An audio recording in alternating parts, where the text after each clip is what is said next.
বিসমিল্লাহির রহমানির রহিম। আমাদের আলোচনা চলছিল মাদ সম্পর্কে। তো মাদ এর দুই অবস্থা। প্রথমত মাদ হয় তিলাওয়াত অবস্থায়, দ্বিতীয় মাদ হয় ওয়াকফ অবস্থায়, অর্থাৎ থামা অবস্থায়। তো ওয়াকফ অবস্থায় যত জায়গায় মাদ হয় সেগুলোর মধ্যে থেকে আগে আমরা আলোচনা করেছিলাম চারটি সম্পর্কে। ওয়াকফ অবস্থায় যে চার স্থানে মাদ হয় সেটা আগে আলোচনা করেছিলাম। তো আজকে পঞ্চম আরেকটি স্থান আলোচনা করব, যে স্থানে ওয়াকফ অবস্থায় মাদ হয়। ওয়াকফ অবস্থায় মাদ হওয়ার পঞ্চম স্থান আজকে আলোচনা করব। প্রথমে আমরা জেনে নিই মাদ্দে লিন। লিনের হরফ দুইটি। লিনের হরফ দুইটি। এক, জবরের বাম পাশে জজমলা ওয়াও লিনের হরফ, যেমন বা ওয়াও জবর বাও। এখানে বায়ের উপর জবর আছে, জবরের বাম পাশে জজমলা ওয়াও, এটা লিনের হরফ। দ্বিতীয়, জবরের বাম পাশে জজমলা ইয়া লিনের হরফ। জবরের বাম পাশে জজমলা ইয়া। এখানে বায়ের উপরে জবর হবে।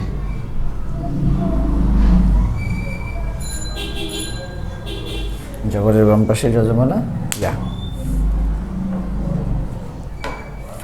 তাহলে লিনের হরফ হচ্ছে এই দুইটি। এক নাম্বার জবরের বাম পাশে জজমলা ওয়াও, দুই নাম্বার জবরের বাম পাশে জজমলা ইয়া, বা ইয়া জবর বাই। জবরের বাম পাশে জজমলা ইয়া লিনের হরফ, এই দুইটি লিনের হরফ।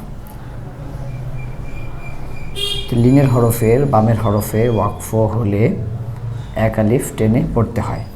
এটা আমাদের আজকে এখানে মূল লক্ষণীয় বিষয়, যে লিনের হরফের বামের হরফে ওয়াকফ হলে এক আলিফ টেনে পড়তে হয়।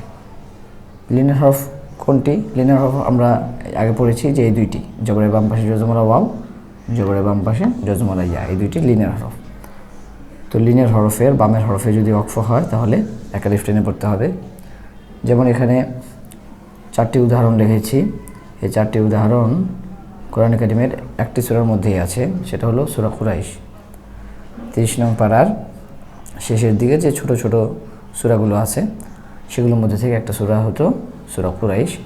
তো এই চারটা উদাহরণ সূরা কুরাইশ থেকে আমি লিখেছি।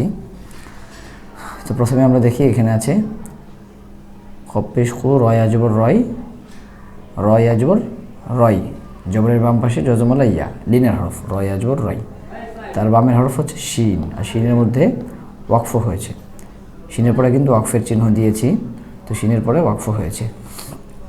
তো এখানে লিনের হরফের এই যে জবরের বাম পাশে জজমলা ইয়া লিনের হরফ, তো লিনের হরফের বামের হরফ শিন, লিনের হরফের বামের হরফে ওয়াকফ হয়েছে। তাহলে এখানে আমাদের এক আলিফ টেনে বলতে হবে কুরাইশ, এভাবে কুরাইশ, এক আলিফ পরিমাণ টেনে পড়তে হবে।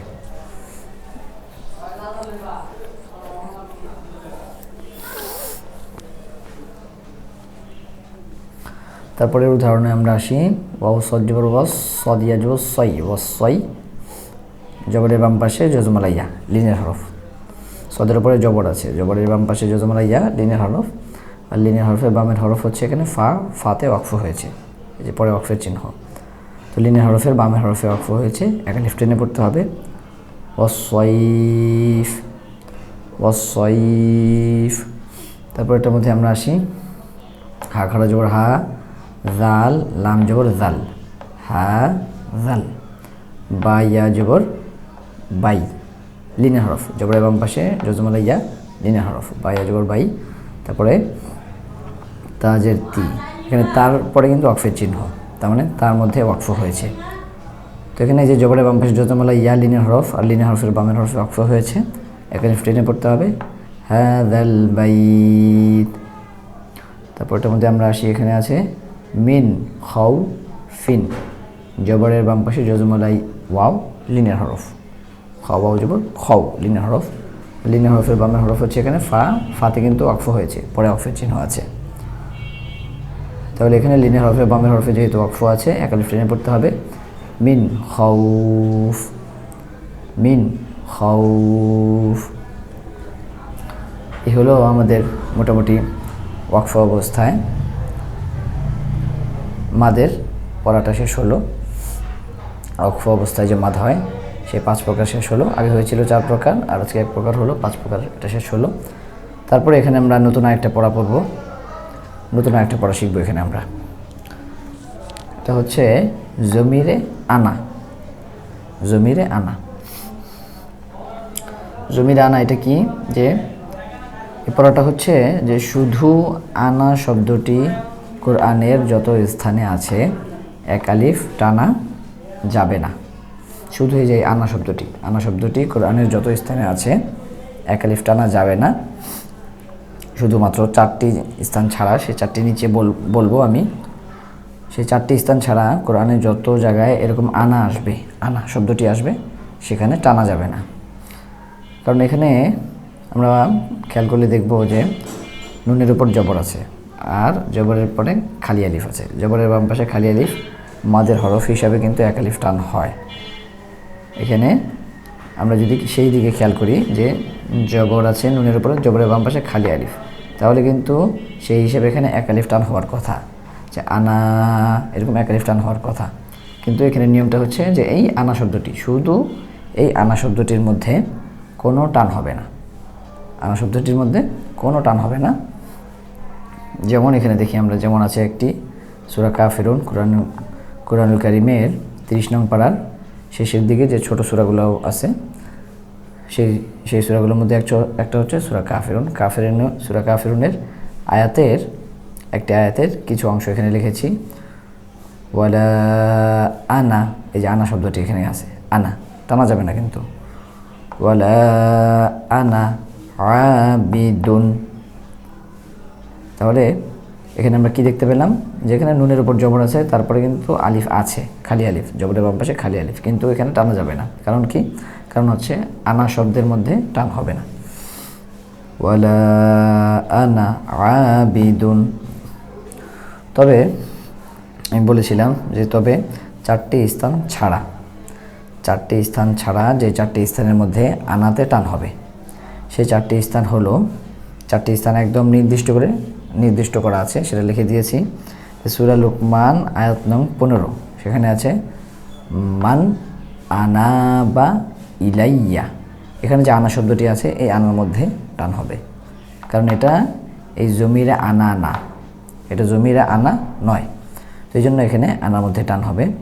তো এই 4টি স্থানের মধ্যে প্রথম স্থান হচ্ছে যে এটা সূরা লুকমান আয়াত নং 15, মান আনাবা ইলাইয়া, এটা হচ্ছে প্রথম স্থান।